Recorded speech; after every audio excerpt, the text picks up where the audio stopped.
Hello students, today we are going to discuss about nested loops.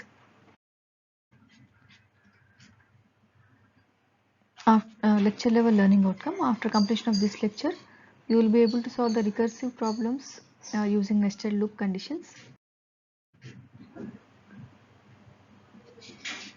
Regarding the nested loops, a loop can be nested inside of another loop, and C and C++ it has various levels of nesting. So nested loop is where we write a loop within another loop, and when we write like this, first innermost loop will be completely executed, then only outer loop will be executed. This is a syntax for loop statements. So we can write the nested loop for various types of loops, that is for loop, while loop and do while loop. So coming to the for loop, so this is the outermost for loop which we have. Within this we have written one more loop, for loop, that is this is inner loop. So first the statements which are written within the inner loop will be executed first, then the statements which are outer will be executed. So this will be executed later. Similar way we write the inner loop for while also. This is the outer loop, this is first loop which is outer one, and this is the innermost loop, this is the second loop. First this will be executed and then only the outer loop will be executed. In a similar way we can also write the nested loop within the do while. So this is the outer loop which we have. Within this we can write one more loop, that is inner loop, that is do while loop. After executing all the statements related to inner loop, then only outer loop will be executed. Okay. So this is a sample program. This is the inner loop and we have the outer loop. So let us see a small example. So here we are having outer loop. So these are the statements which are related to the outer loop. Okay. Even the inner loop also belongs to the outer loop only, but first this will be executed until the condition is false. So then only the outer loop will be executed. So first one, so let us see first the control execution will start from the starting line, first int main, then we go for the for loop. Here I equal to 1 is taken. So for I equal to 1, is I less than 5, is 1 less than or equal to 5? Yes, the condition is true. So immediately the statements within the for loop will be executed. So the next statement which belongs to the outer for loop is the inner loop. So this also belongs to the outer for loop. So this will be executed until the condition is false. Because it is a loop, it is not a general statement. Now j is equal to 1, j is equal to 1 and 1 less than I.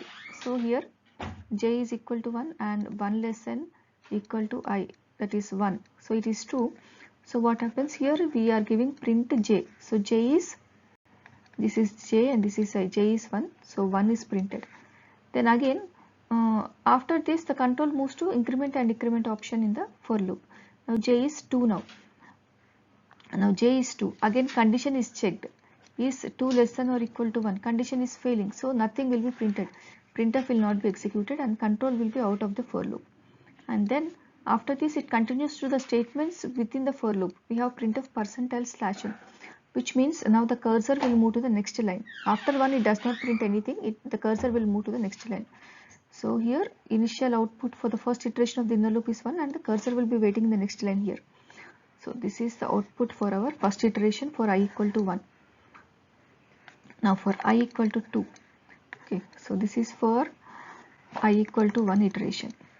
Now when I equal to 2 here, so I is, this I value is incremented to 2 and again it is checked with this condition.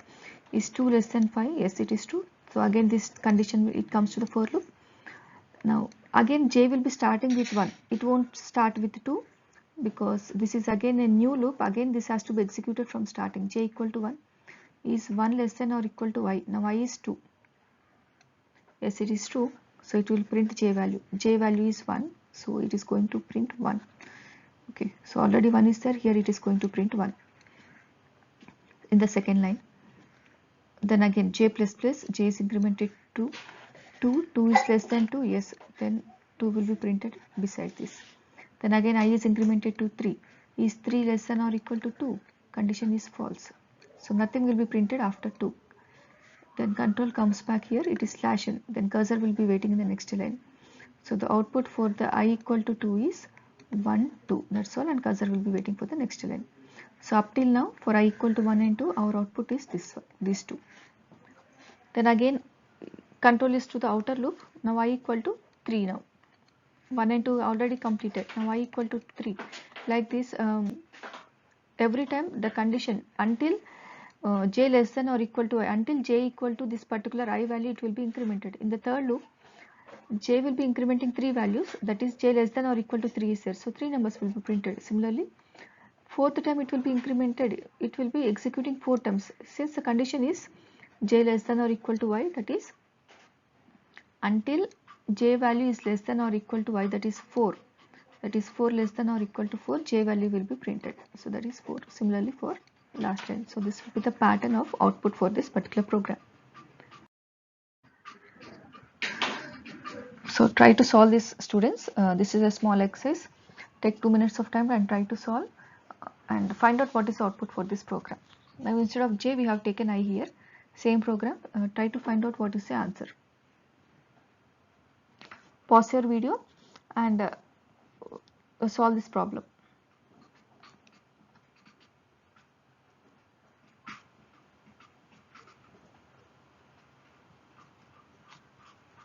Yes, students, so this is a possible outcome for this. If your answer is correct, then go to the next slide, otherwise go through the video once again. So summary of the topic, whatever we have discussed, students. So we have discussed that loop is a statement which is allowed to execute statements where multiple time execution is required. And if we write one loop another, it is called as a nested loop. And whenever nested loop is there, first priority is given to the inner loop. First inner loop will be executed, then only outer loop will be executed. And lecture outcome, students. After completion of this discussion, you will be able to solve the nested loop condition problems. And this is a lecture level question. Try to display this. So instead of numbers, now try to display this star symbol. So instead of printf I or j, we can also replace I and j with the help of star operations or star symbol. So try to write a program for these students. Thank you.